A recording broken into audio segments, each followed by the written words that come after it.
کہ حضور صدیق اکبر رضی اللہ تعالی عنہ حضور نبی اکرم صلی اللہ علیہ وسلم کی ذات کے اور صفات کے عکس جمیل تھے۔ اگر اس کو الفاظ بدل کر کہا جائے تو یوں کہہ سکتے ہیں کہ صدیق اکبر رضی اللہ تعالی عنہ ہم سب کے آقا صلی اللہ علیہ وسلم کی مظہر اتم تھے، اور الفاظ میں بدلا جائے تو یوں کہا جا سکتا ہے کہ صدیق اکبر رضی اللہ تعالی عنہ اللہ کے پیارے محبوب صلی اللہ علیہ وسلم کے پرتو کامل تھے۔ انسانیت کے دامن میں بعد از نبوت اور رسالت جتنی خوبیاں کسی انسانی شخصیت میں جمع ہو سکتی، اللہ تبارک و تعالی نے وہ ساری خوبیاں حضور صدیق اکبر رضی اللہ تعالی عنہ میں جمع فرمائی تھی۔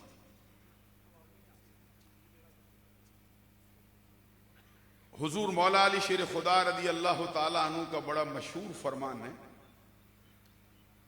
جس کو صاحب کنز العمال علامہ علی متقی ہندی نے نقل کیا ہے۔ حضرت علی المرتضی شیر خدا رضی اللہ تعالی عنہ فرماتے ہیں، واللہ ما ولد فی الاسلام مولود لا ازکا ولا اطہر ولا افضل من ابی بکر الصدیق۔ حضرت علی المرتضی شیر خدا رضی اللہ تعالیٰ عنہ کے اس فرمان کا مطلب یہ ہے، فرماتے ہیں اللہ کی قسم اسلام کے دامن میں آج تک کوئی ایک بچہ بھی ایسا پیدا نہیں ہوا جو حضرت ابو بکر صدیق رضی اللہ تعالیٰ عنہ سے پاکیزہ ہو جائے۔ اسلام کے دامن میں آج تک کوئی ایک بچہ بھی ایسا پیدا نہیں ہوا جو حضرت صدیق اکبر سے طاہر ہو جائے۔ آج تک اسلام کے دامن میں ایک شخص بھی ایسا پیدا نہیں ہوا جو حضرت ابو بکر صدیق رضی اللہ تعالیٰ عنہ سے افضل ہو جائے اور اعلیٰ ہو جائے۔ حضرت علی المرتضی شیر خدا رضی اللہ تعالیٰ عنہ نے ببانگ دہل اپنی مبارک زندگی میں بارہا مرتبہ اس کا اعلان کیا کہ امت محمدیہ میں سب سے افضل ابو بکر ہے، سب سے اعلیٰ ابو بکر ہے، سب سے بہتر ابو بکر۔ اور حضرت علی شیر خدا رضی اللہ تعالیٰ عنہ کا یہ فرمان حضور نبی اکرم صلی اللہ علیہ وسلم کے فرمان کی تائید میں، کیونکہ اس سے پہلے خود نبی اکرم صلی اللہ علیہ وسلم یہ بات فرما چکے ہیں، واللہ ما طلعت الشمس ولا غربت علی احد افضل من ابی بکر۔ ایک مرتبہ سبحان اللہ ذرا کہیے۔ حضور نبی اکرم صلی اللہ علیہ وسلم فرماتے ہیں اللہ کی قسم آج تک کسی شخص پر نہ سورج طلوع ہوا ہے، آج تک کسی شخص پر نہ سورج غروب ہوا ہے جو نبیوں اور رسولوں کے بعد ابو بکر صدیق سے افضل ہو جائے اور بہتر ہو جائے۔ ایک اور فرمان حضور نبی اکرم صلی اللہ علیہ وسلم کا، حضور فرماتے ہیں ابو بکر خیر الناس الا ان یکون نبی۔ ابو بکر صدیق تمام نسل انسانی سے بہتر ہے، اور خیر اس مقام پر بمعنی اخیر ہے، اس میں تفضیل کے قاعدے سے تخصیص کا تقاضا کرتا ہے۔ مطلب یہ ہے کہ نبیوں اور رسولوں کی جماعت کے بعد تمام نسل انسانی میں ابو بکر صدیق کی ٹکر کا کوئی بندہ نہیں۔ حضرت ابو بکر صدیق سب سے بہتر ہیں، سب سے افضل۔ اور وہ مشہور فرمان جس کو بعد نے حضرت فاروق اعظم کی طرف منسوب کیا، اور بعد نے کہا کہ صدیق اکبر اس کے راوی ہیں، فرمان سرکار کا ہے، حضور نبی اکرم صلی اللہ علیہ وسلم کی طرف نسبت کرو یا پھر فاروق اعظم کی طرف نسبت کرو، جس میں فرمایا کہ واللہ لو وزن ایمان ابی بکر ما ایمان اہل الارض۔ ساتھ ساتھ ذرا سبحان اللہ بھی تھوڑی سی ہو ذرا جا کے۔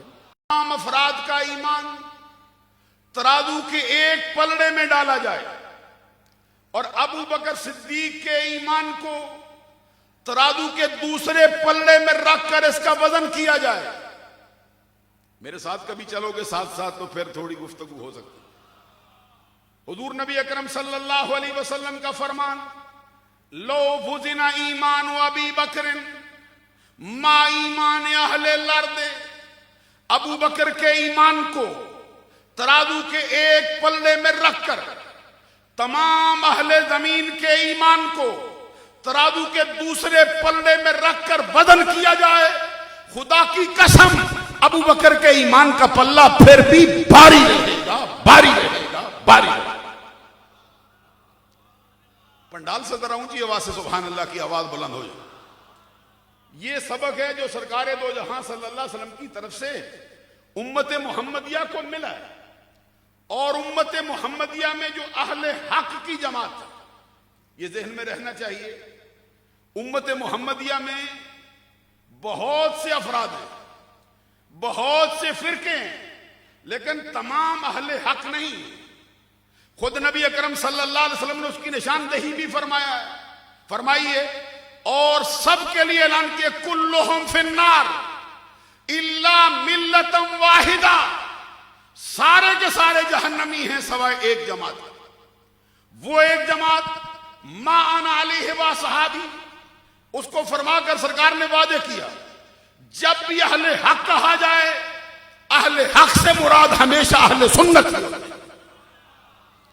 اور اہل سنت کا 1400 سال سے جو نظریہ چلا آ رہا ہے وہ ہماری عقائد کی کتابوں میں موجود ہے۔ شرح العقائد النصفیہ میں اہل سنت کا مشہور عقیدہ لکھا ہے، افضل البشر بعد نبینا ابو بکر الصدیق ثم عمر الفاروق ثم عثمان ذو النورین ثم علی المرتضی۔ ہمارے نبی صلی اللہ علیہ وسلم کے بعد اے بعد الانبیاء، نبیوں کے بعد انسانوں کی صف میں سب سے افضل ترین ہستی ابو بکر صدیق ہے، اس کے بعد پھر فاروق اعظم ہے، اس کے بعد پھر عثمان غنی ہے، اس کے بعد پھر حیدر کرار۔ نعرہ تکبیر، رضی اللہ نعرہ رسالت، نعرہ تحقیق، نعرہ حیدری۔ اس پر امت کا اجماع ہو چکا۔ امت سے مراد اہل حق، امت سے مراد اہل سنت۔ اس پر کلام کرتے ہوئے حضرت میر عبد الواحد بلگرامی نے سبا سنابل شریف میں اس بات کو برملا طور پہ لکھا، اور اسی سے اٹھا کر پھر امام اہل سنت امام احمد رضا رحمت اللہ تعالی علیہ نے فتاوی رضویہ شریف میں اس کو درج کیا۔ فرماتے اجماع دارن بعد اجماع دارن افضل الجملہ بشر بعد انبیاء ابو بکر صدیق است و بعد از وہ عمر فاروق است و بعد از وہ عثمان ذو النورین است و بعد از وہ علی المرتضی است۔ کہتے ہیں امت کا اس پر اجماع ہو چکا کہ نبیوں کے بعد، انبیاء کرام کے بعد انسانوں کی صف میں سب سے افضل ابو بکر صدیق ہے، پھر فاروق اعظم ہے، پھر عثمان غنی ہے، پھر حیدر کرار رضی اللہ تعالی۔ اور اس پر کس کس کا اجماع ہے؟ اس پر کلام کرتے ہوئے تفصیلی میر عبد الواحد بلگرامی نے اہل سنت کا نظریہ بیان کیا، اعلی حضرت نے اسی کو اٹھا کے فتاوی رضویہ میں رکھا۔ فرماتے ہیں اجماع اصحاب و تابعین و تبع تابعین و سائر علماء امت فرماتے ہیں کہ اس بات پر نبی صلی اللہ علیہ وسلم کے صحابہ کا اجماع ہے، نبی صلی اللہ علیہ وسلم کے تابعین کا اجماع ہے، تبع تابعین کا اجماع ہے، اور امت کے اہل حق کے تمام علماء کا اس بات پر اجماع ہے کہ نبیوں کے بعد افضل ترین ہستی ابو بکر صدیق رضی اللہ تعالیٰ۔ اس مقام پر ایک بات اور کہنا چاہتا ہوں تاکہ کچھ لوگوں کے ذہنوں میں جو خلش ہوتی ہے اس کو بھی دور کیا جا سکے۔ فرماتے ہیں فضل ختنین از فضل شیخین کم ترس بے نقصان و قصور۔ ذرا اس جملے کی طرف توجہ کی جائے تاکہ نظریہ اہل سنت صحیح سمجھ میں آ سکے۔ فضل ختنین از فضل شیخین کم ترس بے نقصان و قصور، یہ جملہ ہے سبا سنابل سے، درد کیا اس کو اعلیٰ حضرت نے فتاوی رضویہ میں جلد نمبر 28 میں۔ فرماتے سمجھنے کے لیے سمجھو کہ سرکار دو جہاں صلی اللہ علیہ وسلم کے دونوں داماد حضور مولا علی شیر خدا حضرت عثمان غنی پیکر شرم و حیا آئینہ جمال مصطفیٰ، دو نوروں والا، تو سبحان اللہ کہیے۔ اور یہاں میں آپ سے یہ کہنا چاہتا ہوں حضور صدیق اکبر کی کانفرنس میں یا صحابہ کرام کے فضائل کے عنوان سے منعقد ہونے والی محافل میں جب بھی اہل بیت کا نام آئے، جب بھی علی شیر خدا کا نام آئے، ایک وجد کی کیفیت ضرور طاری ہونی چاہیے، بلند آواز سے کہو نا، تاکہ معلوم ہو کہ یہ جو اہل سنت کا سٹیج ہے یہ رافضیت سے بھی پاک ہے، ناسبیت سے بھی پاک ہے، یہ افراد سے بھی پاک ہے، تفرید سے بھی پاک ہے۔ نعرہ تکبیر، نعرہ رسالت، نعرہ رسالت، مسلک حق اہل سنت و جماعت۔ میں نے جو بات عرض کی تھی اس پر پھر میں عرض کرنا چاہتا ہوں۔ اعلیٰ حضرت نے اس کو درج کیا سبا سنابل سے، کہتے فضل ختنین از فضل شیخین کم ترس بے نقصان و قصور۔ حضور نبی اکرم صلی اللہ علیہ وسلم کے دونوں داماد حضور مولا علی شیر خدا رضی اللہ تعالیٰ عنہ، حضرت عثمان غنی رضی اللہ تعالیٰ عنہ، ان دونوں کی فضیلت حضرات شیخین صدیق اکبر فاروق اعظم رضی اللہ تعالیٰ عنہ کی فضیلت سے کم تر ہے۔ آگے فرمائے بے نقصان و قصور، لیکن یہ سمجھنا چاہیے بغیر کسی قسم کے نقصان کے اور بغیر کسی قسم کی کمی کے۔ کیا مطلب ہے؟ افضل وہ ہیں کمی نہ علی میں ہے نہ عثمان غنی، افضل وہ ہستیاں ہیں لیکن کمی نہ علی میں ہے نہ عثمان غنی۔ عزیزان گرامی قدر، اس موقع پر ایک بات میں اعلیٰ حضرت سے بھی کہنا چاہتا ہوں۔ فتاوی رضویہ شریف سے انہوں نے اہل سنت کا عقیدہ بیان کرتے ہوئے یہ بات برملا طور پہ فرمائی۔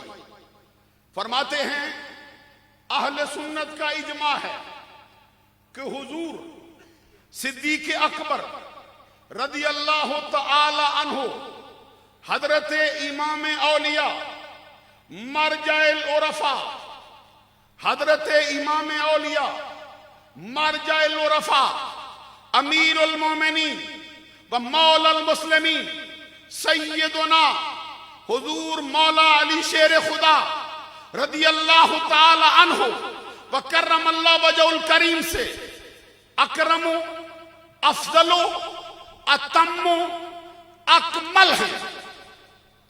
چار باتیں فرمائی، اکرم افضل اتم اکمل ہے۔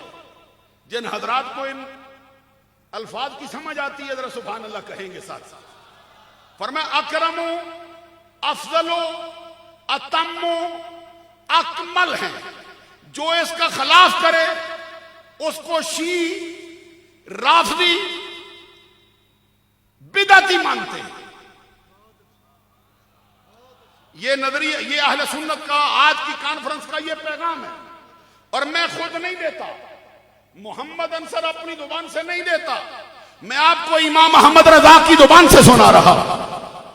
کوئی بڑی عقل والا ہو جائے، کوئی بڑے علم والا ہو جائے، کوئی بڑا معقولی ہو جائے، کوئی بڑا منقولی ہو جائے، کوئی بڑا مدقق ہو جائے، کوئی بڑا محقق ہو جائے، اس کے بہکنے کا، اس کے پھسل جانے کا ہر لمحہ خطرہ موجود ہے۔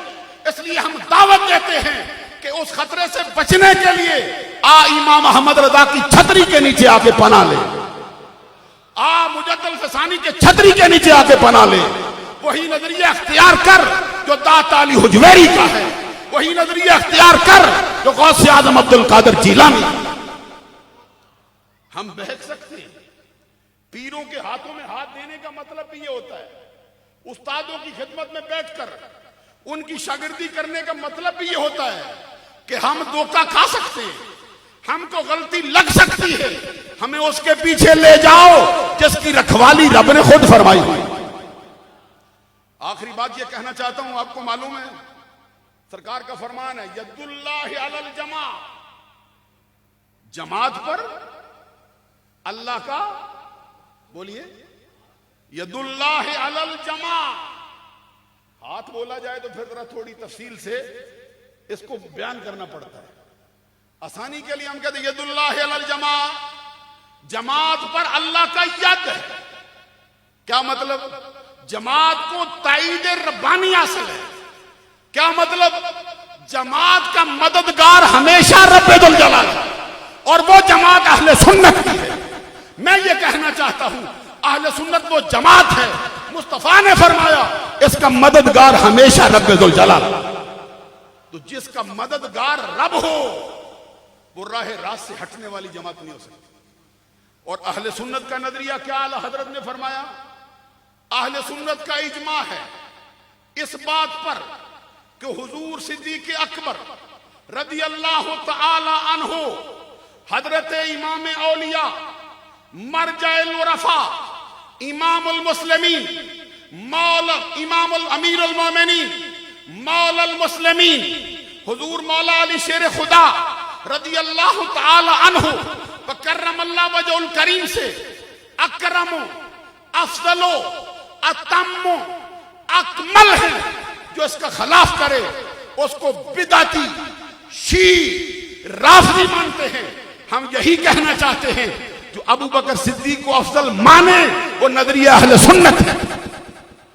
جو اس کے خلاف کرے، امام احمد رضا کا فتویٰ اس کے سامنے۔ دوران گفتگو مجھ سے جتنی چھوٹی بڑی غلطیاں سرداد ہوئی ہوں، اللہ سے معافی کا طلبگار ہوں، آپ لوگوں سے معافی کا طلبگار ہوں۔ وآخر دعوایا ان الحمدللہ رب العالمین۔ آج کی اس کانفرنس کا اہم خطاب، بہت خوبصورت پیغام آپ سماعت فرما رہے تھے۔ اسی دوران برطانیہ سے پیر طیب الرحمان ہزاروی صاحب آپ تشریف فرما ہوئے، انہیں خوش آمدید کہتے ہیں۔ خانوادہ ناریہ شریف کے چشم و چراغ پیر طریقت راہبر شریعت حضرت قبلہ پیر عبد الوہاب عثمانی صاحب نیریہ شریف سے یہاں رونق افروز ہوئے، انہیں خوش آمدید کہتے ہیں۔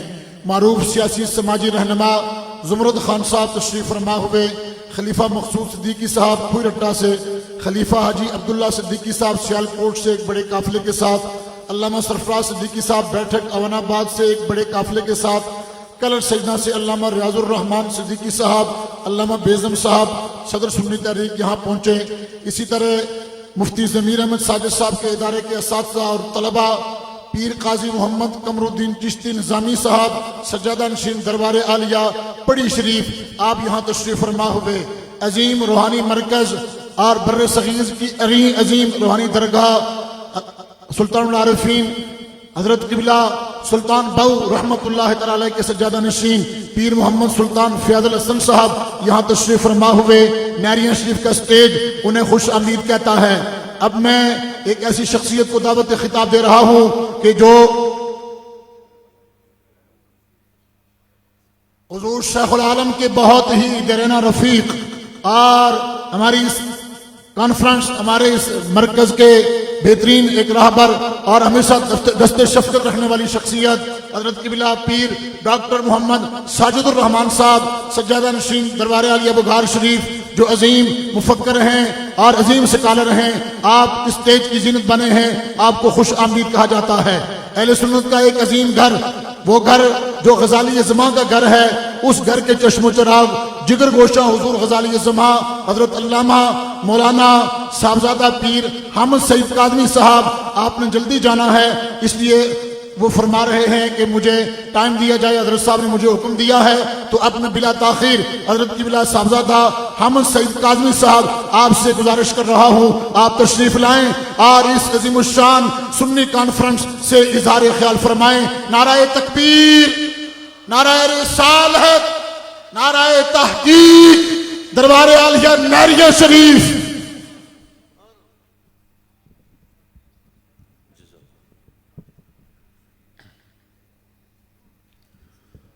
نحمده ونصلي ونسلم على رسوله الكريم،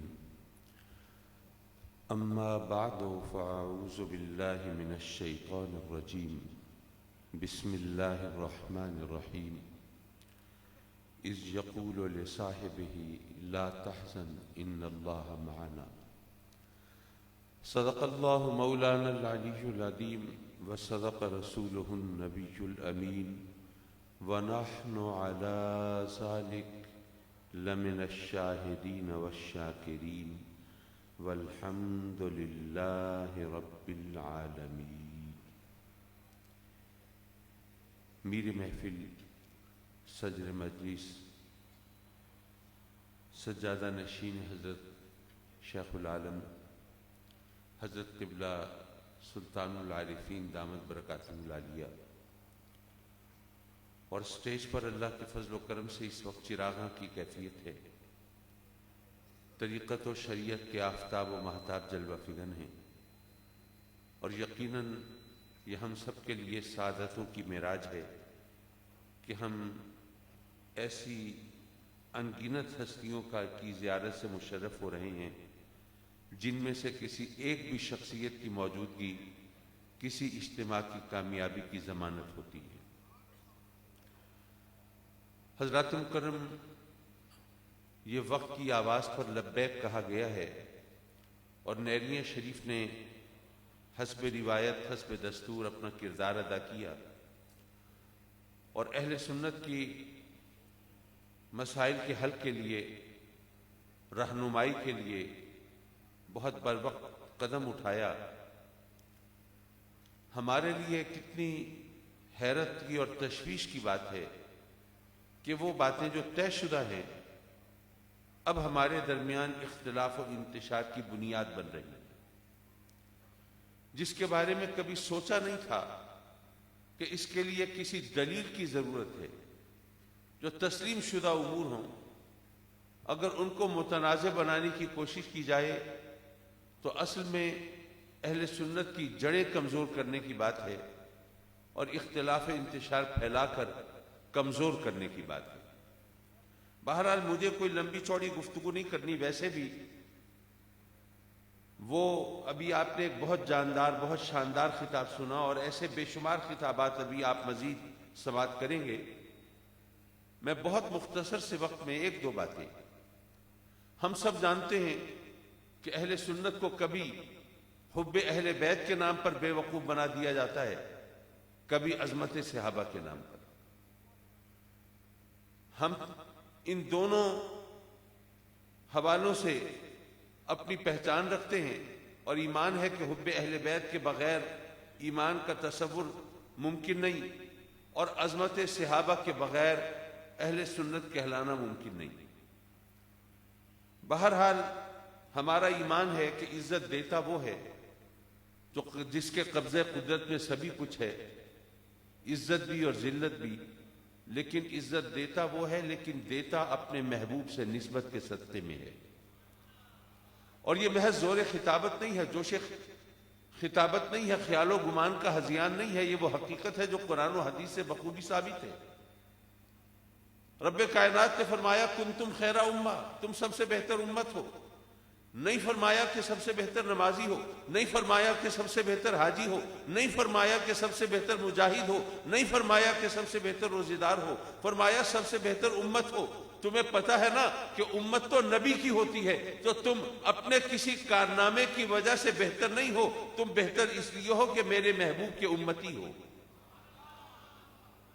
اسی طرح فرمایا یا نساء النبی لستن کاحد من النساء، اے میرے محبوب کی پاک بیویوں، دنیا کی کوئی عورت تمہاری ہمسر نہیں ہو سکتی، تم دنیا کی دوسری عورتوں جیسی نہیں۔ اگر کوئی بارگاہ الوہیت میں استفسار کرنے کی جسارت کرے کہ مولا تیرا فرمان دنیا کی کوئی عورت ازواج مطہرات جیسے نہیں ہو سکتی سر آنکھوں پر یہ تو بتا دے کس بات میں ان جیسی نہیں ہو سکتی؟ کیا زہد و تقویٰ میں ان جیسی نہیں ہو سکتی؟ کیا عبادت و ریاضت میں نہیں ہو سکتی؟ کیا سیرت و کردار میں نہیں ہو سکتی؟ کیا حسن و جمال میں نہیں ہو سکتی؟ کیا شکل و صورت میں نہیں ہو سکتی؟ کیا امور خانہ داری میں نہیں ہو سکتی؟ سلیقہ شعری میں نہیں ہو سکتی؟ حسب نسب میں نہیں ہو سکتی؟ مولا پتہ تو چلے کس بات میں ان جیسی نہیں ہو سکتی؟ قرآن کا انداز بیان جواب دے رہا ہے، یا نساء النبی، کسی اور چیز کا ذکر نہیں۔ اے میرے محبوب کی بیویوں، دنیا کی کوئی عورت تم جیسی کیسے ہو سکتی ہے؟ تم تو میرے محبوب کی بیویاں ہو نا۔ حضرات مکرم، اسی طرح میرے آقا کریم کا فرمان خیر القرون قرنی، سب سے بہتر زمانہ میرا زمانہ ہے۔ کوئی سوال کی جسارت کرے، آقا جس زمانے کو آپ اپنا زمانہ قرار دے رہے ہیں اس وقت تو مسلمانوں کی حالت بڑی خستہ تھی۔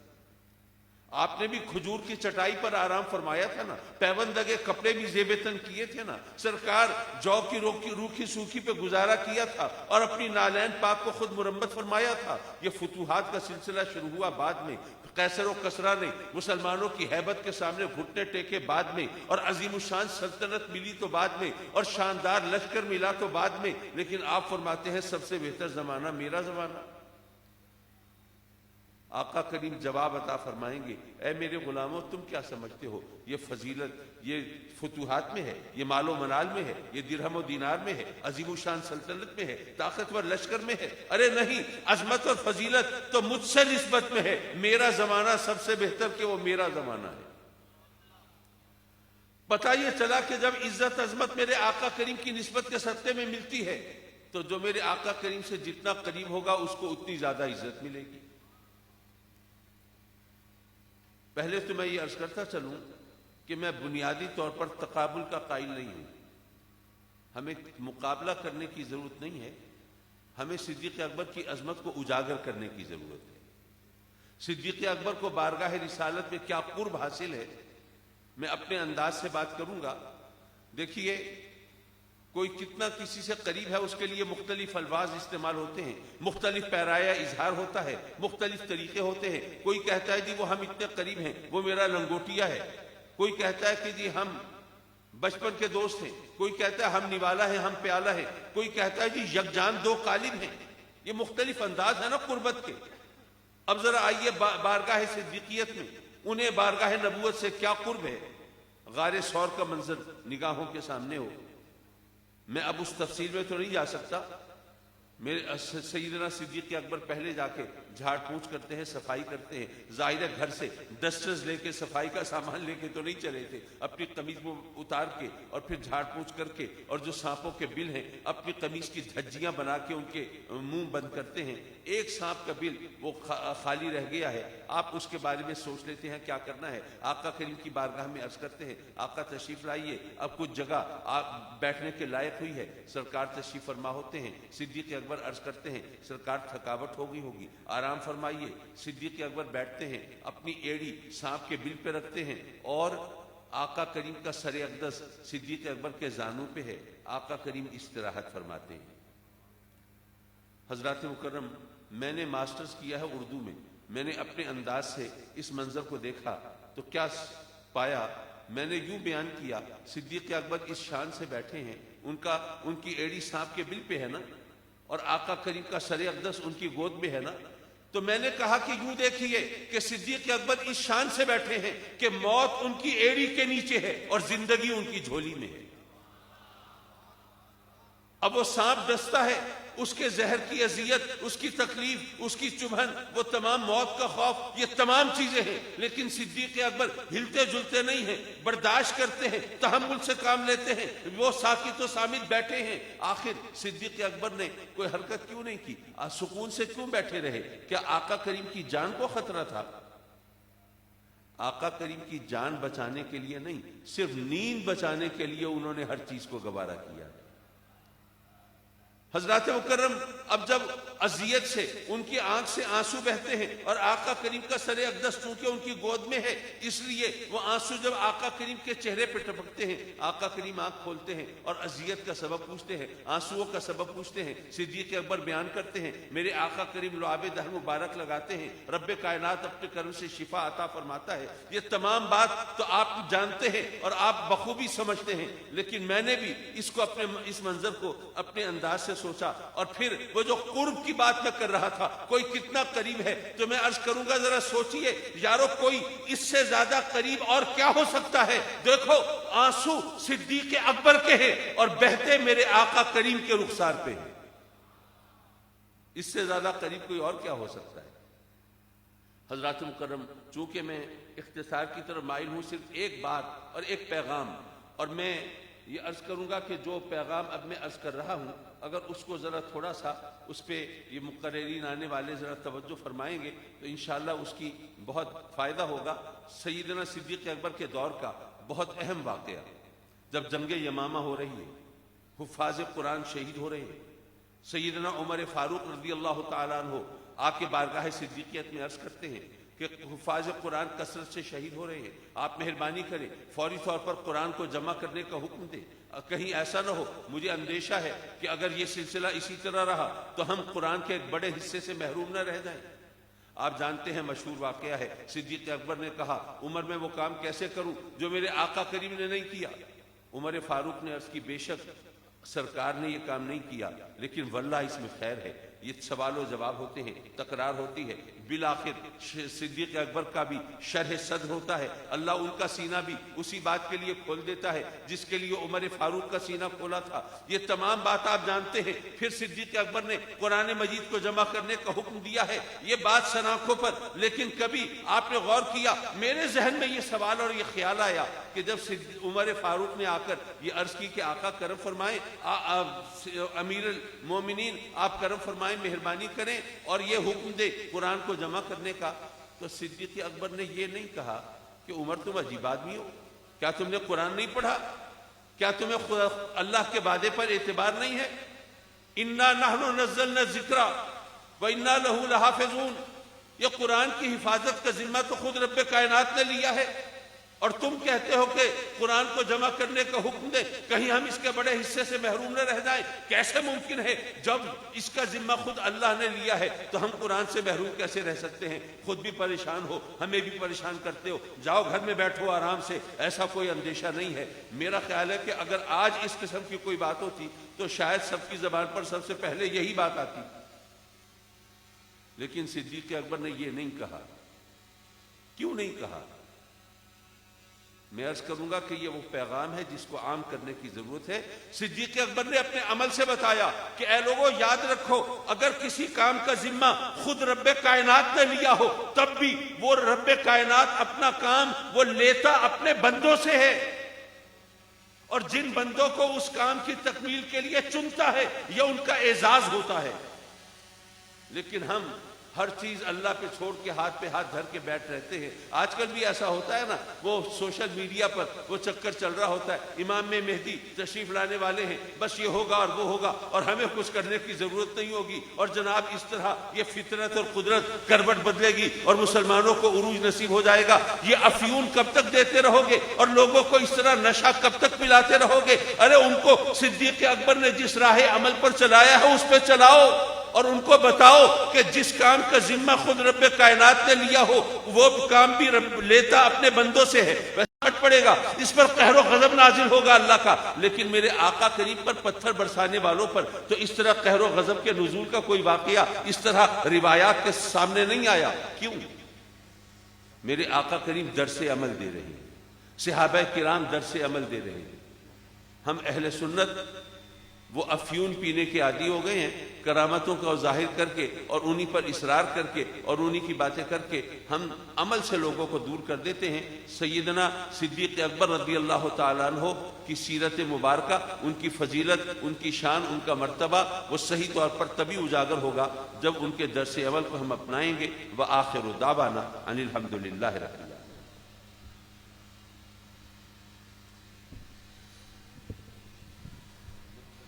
سامعین، آپ سے مخاطب تھے جگر گوشہ حضور غزالی زماں حضرت علامہ صاحبزادہ حامد سعید کاظمی صاحب۔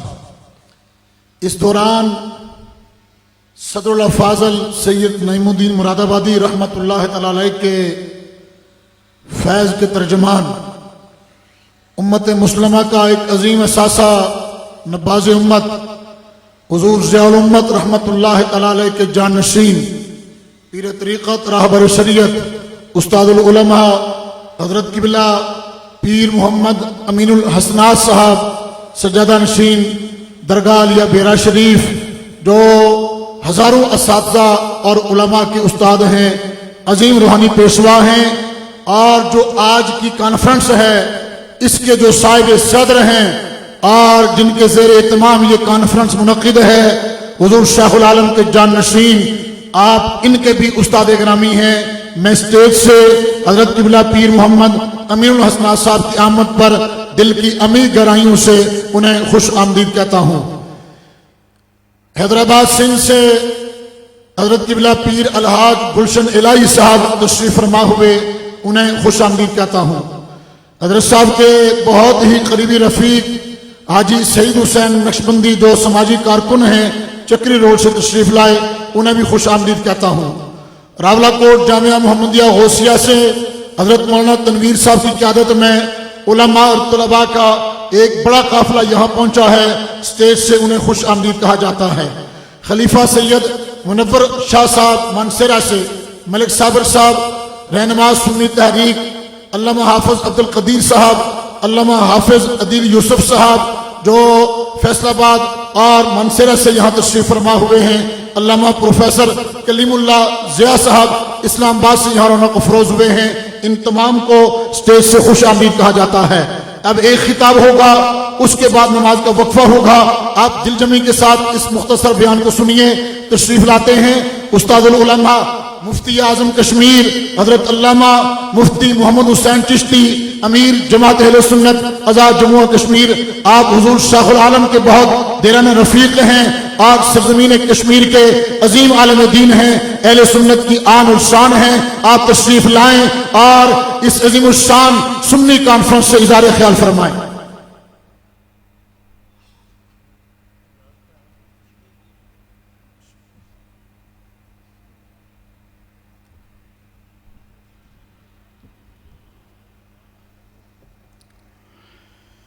نحمده ونصلي ونسلم على رسوله الكريم بسم الله الرحمن الرحيم اهدنا الصراط المستقيم صراط الذين أنعمت عليهم صدق الله مولانا العظيم الصلاة والسلام عليك يا سيدي يا رسول الله وعلى آلك وأصحابك يا سيدي يا شفيع۔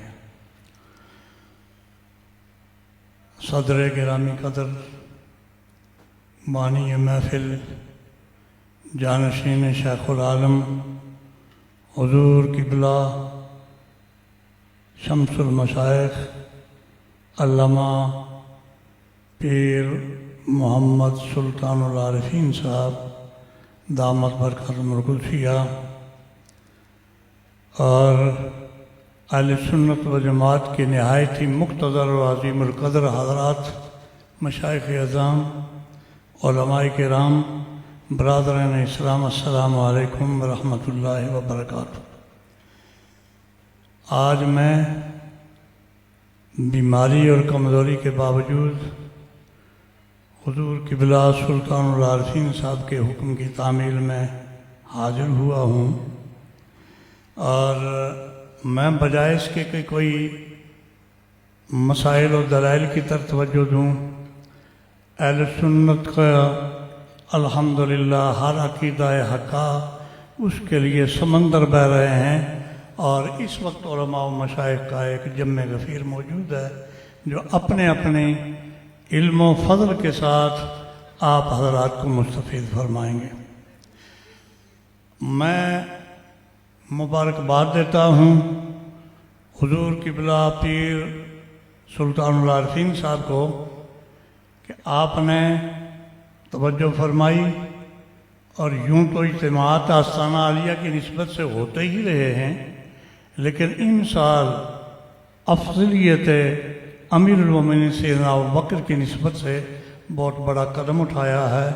حضرات گرامی، وقت کا تقاضا ہے کہ ہمارے علماء کرام، مشائخ اعظام محض سنا کے، محض چپ کا روزہ نہ رکھیں، بلکہ منظر عام پر آ کے منظم طریقے سے عقائد حقہ کو سامنے لائیں، اور اس کے لیے وہ طریقہ کار استعمال کریں جس کا فیض امت میں عام ہو۔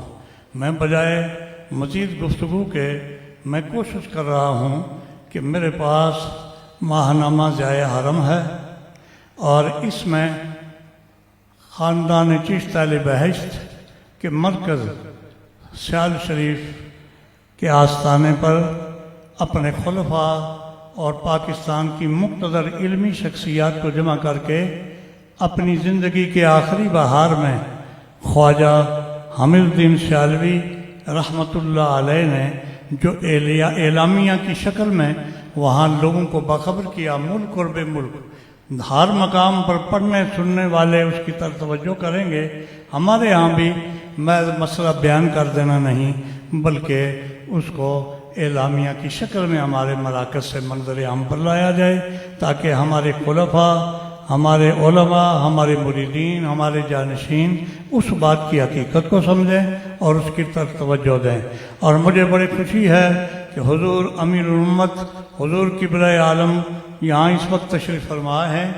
آستانہ عالیہ سیال شریف کے سجادہ نشین کے زیر اہتمام جو اعلامیہ جاری ہوا، وہ بار دیگر دارالعلوم محمدیہ غوثیہ بیرا شریف سے بھی جاری ہوا، اور عام طرح خبر کے طور پر نہیں، ایک اعلامیہ کی شکل میں۔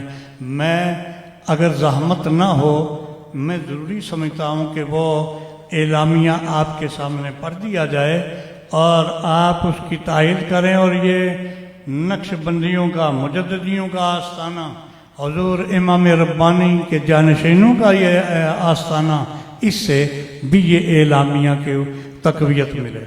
حضرات گرامی، اس کے لیے وضاحت کی گئی کہ پچھلے کئی سالوں سے علمی کات کے باعث اہل سنت والجماعت کی صفوں میں عقائد و نظریات کے حوالے سے ظاہر الفساد فی البر والبحر کی سی کیفیت طاری تھی۔ اکثر واعظین اور کچھ سادات گرانوں نے جمہور اہل سنت کے عقائد کو نظر انداز کرنا شروع کر دیا۔ افضل البشر بعد الانبیاء سیدنا صدیق اکبر کا نظریہ کمزور پڑتا گیا، اور بعض حلقوں نے اپنی فضیلت بڑھانے کے لیے تفضیلی عقائد اپنا لیے۔ ان حالات میں آستانہ عالیہ سیال شریف کے سجادہ نشین حضرت امیر شریعت خواجہ محمد حامد الدین سیالوی ایک دفعہ پھر میدان عمل میں تھے۔ اگرچہ بیماری حد سے تجاوز کر چکی تھی، لیکن معظم آباد شریف کے سجادہ نشین محترم المقام محمد معظمی کو یہ ذمہ داری سونپی کہ وہ خانقاہ سیال شریف کی طرف سے اعلامیہ تیار کریں اور مختلف مشائخ طریقت اور علماء کرام کو اکٹھا کر کے آستانہ پاک کی طرف سے اعلامیہ کی صورت میں اپنا موقف پیش کریں۔ چنانچہ جولائی 2019 مرکزی مجلس الدعوت الاسلامیہ کے بھرپور اجلاس میں یہ اعلامیہ پڑھ کر سنایا گیا۔ حضرات گرامی، آستانہ عالیہ سیال شریف کے خلیفہ مجاز اور آستانہ پاک کے ہر حکم پر تسلیم کرنے والے حضرت پیر محمد امین الحسنات شاہ صاحب نے اپنے شیخ طریقت کا تتبع کرتے ہوئے امسال حضرت ضیاء الامت کے سالانہ عرس کے موقع پر آستانہ عالیہ سیال شریف کی تائید میں اپنی طرف سے اعلامیہ جاری کیا، جس کی وضاحت کر دی گئی۔ حضرات گرامی، وہ اعلامیہ ہے کیا؟ متفقہ عقائد اہل سنت کے مطابق 23 جولائی 2019 کو آستانہ عالیہ سیال شریف پر ملک کے جید مشائخ اعظام اور علماء کرام کا ایک نہایت اہم اجلاس منعقد ہوا، جس میں اہل سنت و جماعت کے متفقہ عقائد کے حوالے سے بعض افراد کی طرف سے کی گئی غیر محتاط روش کو زیر بحث لایا گیا، اور اجلاس کے اختتام پر عقائد اہل سنت کو نہایت اختصار کے ساتھ مفاد عامہ کے لیے اعلامیہ کی صورت میں جاری کیا گیا۔ وہ کیا ہے، اب ذرا اس پر توجہ کریں۔ الحمدللہ ہم اہل سنت و جماعت اللہ تعالیٰ کو وحدہ لا شریک مانتے ہیں، اس کی ذات و صفات میں کسی کو اس کا ہمسر نہیں ٹھہراتے۔ اللہ کریم کو تمام عیوب و نقائص سے منزہ و مبرہ اور تمام عظمتوں کا مالک سمجھتے ہیں، تمام کتب سماوی پر ایمان رکھتے ہیں، حیات بعد الموت، حشر نشر، جنت دوزخ کو حق سمجھتے ہیں، حضور نبی کریم حضرت محمد ابن عبداللہ کو اللہ کا آخری نبی ماننے کے ساتھ ساتھ تمام گزشتہ انبیاء اور رسول علیہ السلام سے افضل و اعلیٰ سمجھتے ہیں، اور سابقہ تمام انبیاء اور رسول پر ایمان رکھتے ہوئے ان کی تعظیم و توقیر بجا لاتے ہیں۔ حضور نبی کریم صلی اللہ علیہ وسلم کے تمام صحابہ کرام اور اہل بیت اطہار رضوان اللہ علیہم اجمعین سے بے پناہ محبت کو جزو ایمان سمجھتے ہوئے انبیاء کرام کے بعد سب سے افضل سیدنا صدیق اکبر کو مانتے ہیں، اور انہیں خلیفہ اول بلا فصل خلیفۃ الرسول برحق مانتے ہیں۔ پھر حضرت سیدنا فاروق اعظم کو خلیفہ ثانی برحق، حضرت سیدنا عثمان ذو النورین کو خلیفہ ثالث برحق، اور سیدنا علی المرتضیٰ کرم اللہ تعالیٰ وجہ کریم کو خلیفہ رابع برحق مانتے ہیں، اور اسی ترتیب سے ان میں فضیلت تسلیم کرتے ہیں، اور تمام صحابہ کرام میں سے کسی ایک کی عزت و عظمت کے خلاف اشارے، کنائے یا صراحت کے ساتھ طعن و تشنیع کرنے والے کو خارج اہل سنت سمجھتے ہیں، اور اسی طرح اہل بیت اطہار سے بغض رکھنے والے ہر شخص کو خارج اہل سنت سمجھتے ہیں۔ مشاجرات صحابہ میں کف لسان یعنی خاموشی اور ان کے فضائل و مناقب کے بیان کو شعار ایمان سمجھتے ہیں۔ یہ تمام عقائد، اب یہ سننے کی بات ہمیں بات ختم کرنے ہیں، یہ متفقہ عقائد جو ہیں یہ کن حضرات کے ہمارے پاس ہمارا ہے، یہ تمام عقائد حضرت سیدنا علی المرتضیٰ رضی اللہ عنہ، ائمہ اہل بیت اطہار، اجلہ تابعین، تبع تابعین، ائمہ اربعہ، امام اعظم ابو حنیفہ، امام مالک، امام احمد بن حنبل، امام شافعی، سیدنا شیخ عبد القادر جیلانی، حضرت دادا گن بخش، حضرت امام غزالی، شیخ محی الدین ابن عربی، امام عبد الوہاب شارانی، شیخ فرید الدین عطار، حضرت مجدد الرسانی، حضرت شیخ عبد الحق محدث دہلوی، حضرت اشاہ احمد رضا محدث بریلوی، حضرت شاہ ولی اللہ، حضرت شاہ عبدالعزیز خواجہ خواجگان بہار چشت، حضرت شاہ سلیمان تونسوی قدوۃ السالکین، خواجہ شمس الدین سیالوی، شیخ الاسلام والمسلمین، حضرت خواجہ محمد قمر الدین سیالوی رحمۃ اللہ علیہ جیسے اجلہ علماء مشائخ سے ثابت ہیں۔ یہ عقائد حقہ ہیں، اور یہی جس قوم جس جماعت کے ساتھ امام ربانی کی مکتوبات شریف ہوں، حضور شہنشاہ بغداد کی غنیۃ الطالبین ہو، اور ہمارے اکابر کی کتب، وہ کبھی عقائد حقہ سے پھر نہیں سکتا، ان سے تجاوز نہیں کر سکتا۔ اللہ تعالی ہمیں اپنے اکابر کی اس امانت کو سنبھال کے رکھنے اور اہل سنت کے عقائد حقہ کو اسی انداز سے پیش کرنے کی توفیق ارزانی فرمائے۔ وآخر دعوانا ان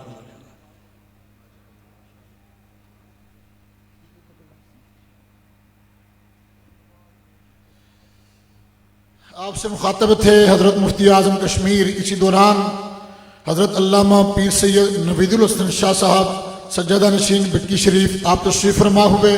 حضرت علامہ ڈاکٹر ظفر اقبال جلانی صاحب آپ یہاں پہنچے۔